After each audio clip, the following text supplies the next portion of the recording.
आज हम लोग अंडरस्टैंडिंग मार्जिनलाइजेशन के बारे में चर्चा करेंगे। क्लास 8 चैप्टर 7 में पहले भी हमारी चर्चा होती रही है इस पर। तो मार्जिनलाइज के बारे में हमने डिफाइन किया था कि all those poorest communities who are living in very pitiable conditions and they have no capacity to fulfill to their minimum requirements. That minimum requirements are food, shelter and crops. They are under marginalized and under this main points: marginalized, scheduled caste, scheduled tribes are the most essential, and we have already discussed about these two communities. Except these two communities, there are also some communities who are living very crucial stage. They are also unable to, some of them, to fulfill to their minimum requirements. So it is also necessary to provide facility to those communities except to ST and SC, OBC age, it means other backward classes, यानी schedule tribes और schedule caste के भी अतिरिक्त कुछ और भी community हैं जिनमें एक बड़ी संख्या में बहुत ही निम्नतर जीवन जीने को मजबूर हैं। उन्हें भी बिना अतिरिक्त सुविधा दिए हुए समाज की मुख्य धारा में आगे बढ़ना, जुड़ना असंभव सा है। इसीलिए ऐसे लोगों को भी अलग से आरक्षण का प्रावधान किया गया। आप सबको ज्ञात है, मैंने चर्चा भी की थी। 1979 में बीपी मंडल की अध्यक्षता में एक कमेटी बनी थी, सरकार ने अपॉइंट की थी, और जिनका उद्देश्य था कि शेड्यूल कास्ट, शेड्यूल ट्राइब्स के अतिरिक्त भी कुछ ऐसे समुदाय के लोग हैं जिसके बारे में पता करना कि वो किस प्रकार से जीवन जी रहे हैं और इसके लिए क्या आवश्यक है, उसके बेटर परफॉर्मेंस के लिए, बेटर वेलफेयर के लिए। तो 1980 ईस्वी में वो रिपोर्ट भी गवर्नमेंट को प्रस्तुत कर दिए थे, और आफ्टर ए लॉन्ग पीरियड, यानी 10 वर्ष के बाद अंततः विश्वनाथ प्रताप सिंह जी के प्रधानमंत्री के कालखंड में इसमें 27% आरक्षण का प्रावधान किया गया था ओबीसी के लिए। परेशानी हुई थी, जो जनरल समुदाय के लोग थे उन लोगों में काफी हताशा थी, निराशा थी, और हिंसक रूप धारण कर लिया अंततः। तो जिनको इसका लाभ मिलना था वो, और जिनको नहीं मिलना था, दोनों आपस में उलझ गए। अंततः मामला सुप्रीम कोर्ट में गया और फिर निराकरण किया गया कि सरकार के द्वारा लिया गया निर्णय मान्य है, वैलिड है, किंतु ऐसे लोग जो अदर बैकवर्ड क्लासेस की श्रेणी में आते हैं किंतु आर्थिक रूप से बेहद स्ट्रांग हैं, उनको इस प्रकार का लाभ नहीं मिलना चाहिए। और ऐसे समुदाय जो जनरल कैटेगरी में आते हैं उसमें से भी कुछ ऐसे लोग हैं जो वास्तव में नारी की जीवन जीने को मजबूर हैं, उनको भी कुछ प्रावधान होना चाहिए। और इस प्रकार से ये हिंसक परिस्थितियां जो भारतवर्ष में उत्पन्न हो गई थी इस पर से पटाक्षेप हो गया, यानी इस पर विराम लगा। तो इसीलिए अदर बैकवर्ड क्लास को भी इस प्रकार की सुविधा देने की आवश्यकता थी। शेड्यूल कास्ट शेड्यूल ट्राइब्स की बात अभी अभी हुई है, तो शेड्यूल कास्ट में के वर्तमान में जो एक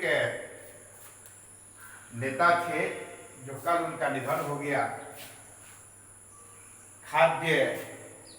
केंद्रीय खाद्य मंत्री स्वर्गीय रामविलास पासवान जी नहीं रहे।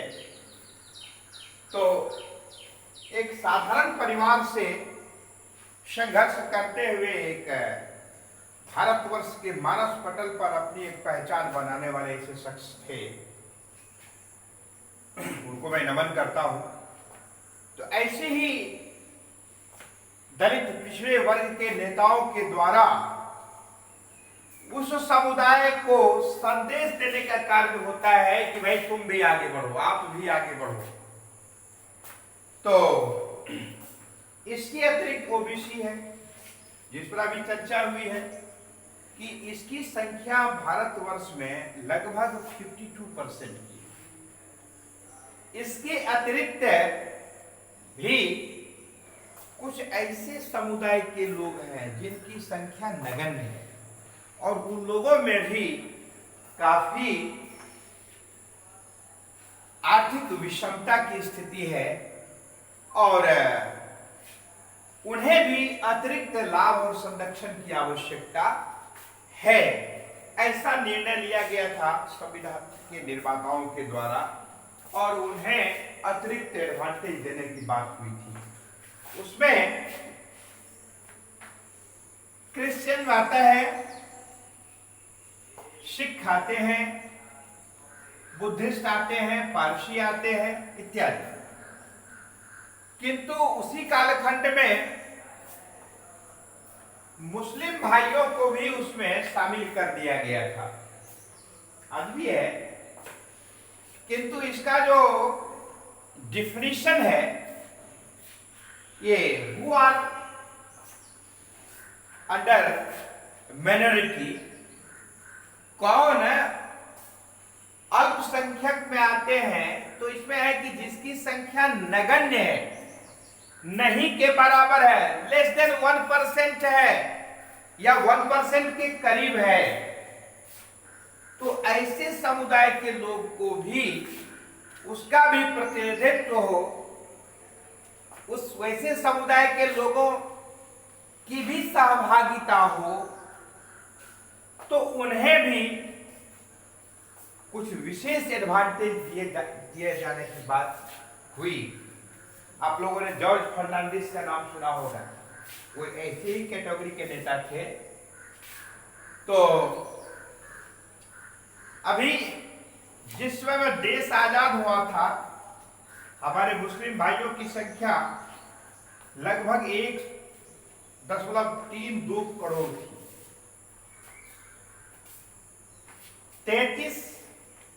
33 करोड़ की आबादी थी। उस हैसियत से इसकी प्रतिशतता 4% थी। उसी समय में हुआ क्या कि ऐसे समुदाय को इसमें श्रेणी में नहीं रखना है, किंतु देखा गया कि ऐसे समुदाय में भी बहुत आर्थिक विपन्नता है, तो ऐसे समुदाय के लोगों को भी ऐसी श्रेणी में रखा जा सकता है। किंतु बाद के कालखंड में ये वर्तमान में 2019 तक का जो आंकड़ा है उसके हिसाब से लगभग 15% की आबादी हो गई है। देश की कुल जनसंख्या का 15%, जो लगभग 20 करोड़ या उससे ज्यादा, लगभग उससे अधिक, कुछ अधिक पड़ जाता है। तो इस स्थिति में अल्पसंख्यक की जो परिभाषा है उस परिभाषा की श्रेणी की से उस परिभाषा के दायरे से ये अलग पड़ जाते हैं, किंतु फिर भी अभी कुछ लाभ मिल रहा है तो मिलने दीजिए। लेकिन मुख्य रूप से अल्पसंख्यक में अभी क्रिश्चियन आते हैं, सिख आते हैं, बुद्धिस्ट आते हैं, पारसी आते हैं। ऐसे समुदाय के जो लोग हैं ये अल्पसंख्यक की श्रेणी में आते हैं। इन्हें भी अतिरिक्त एडवांटेज देकर सरकारी सुविधा के तहत उन्हें भी समाज की मुख्य धाराओं से जो अछूते हैं, वो बिल्कुल डेवलप्ड नहीं है, उन्हें भी जोड़ने का कार्य किया जा रहा है। तो इस तरह से हमने देखा कि जो अंडरस्टैंडिंग मार्जिनलाइजेशन का ये टॉपिक है, इसमें बेसिकली शेड्यूल कास्ट वास्तव में इनकी आवश्यकता थी, इसे इन्हें अधिक से अधिक एडवांटेज देने की। शेड्यूल ट्राइब्स को आवश्यकता थी, शेड्यूल कास्ट की आवश्यकता थी। और मुझे बताते हुए खुशी हो रही है कि शेड्यूल कास्ट की श्रेणी में अब वर्तमान में जो स्थिति है बहुत हद तक इम्प्रूव हुआ है, यानी डेवलप हुआ है, विकास का कार्य किया है। ऐसे समुदाय के लोगों में ये सरकार के द्वारा जो कदम उठाए गए हैं उसका एडवांटेज देखने को शेड्यूल कास्ट में खास करके मिल रहा है। शेड्यूल ट्राइब्स में अभी भी जितना विकास होना चाहिए उसके अनुरूप अभी नहीं हो पाया है, इसमें और भी कंटिन्यू करने की आवश्यकता है। और इधर अदर बैकवर्ड क्लासेस जो हैं, इसमें मैं माननीय सर्वोच्च न्यायालय का जो आदेश डायरेक्शन आदि हुआ था गवर्नमेंट के लिए, केंद्रीय सरकार के लिए, मैं उनका तहे दिल से स्वागत करता हूं, सम्मान करता हूं कि उनके द्वारा जो अभूतपूर्व निर्णय लिया गया था वह वर्तमान परिवेश में बेहद समुचित उचित था। और इन्हें भी वास्तव में मेरा बताने का तात्पर्य यह है, किसी भी समुदाय का व्यक्ति हो, यदि वो बहुत पिछड़ा हो, विपन्न हो, आर्थिक विषमता हो, समाज की मुख्य धारा से बिल्कुल अलग थलग हो, ऐसे तमाम समुदाय का किसी क्लास का क्यों न हो, उनके लिए सरकारी अतिरिक्त सुविधा की आवश्यकता होनी चाहिए। और ताकि देश का सर्वांगीण विकास हो और देश में विभिन्न वस्तुओं सेवाओं का यूटिलाइजेशन और भी अधिक प्रॉपर तरीके से हो, तो इसका प्रयास निरंतर होना चाहिए। तो ऐसे ही समुदाय के लोगों को हम अंडरस्टैंडिंग यानी मार्जिनलाइज्ड सेक्शन के रूप में मानते हैं। तो आज की कक्षा में हम इतना ही, इससे ज्यादा आपके टॉपिक में अब नहीं है, तो फिर अगले दिन हम लोग आगे की कक्षा में देखेंगे। आज इतना ही, धन्यवाद।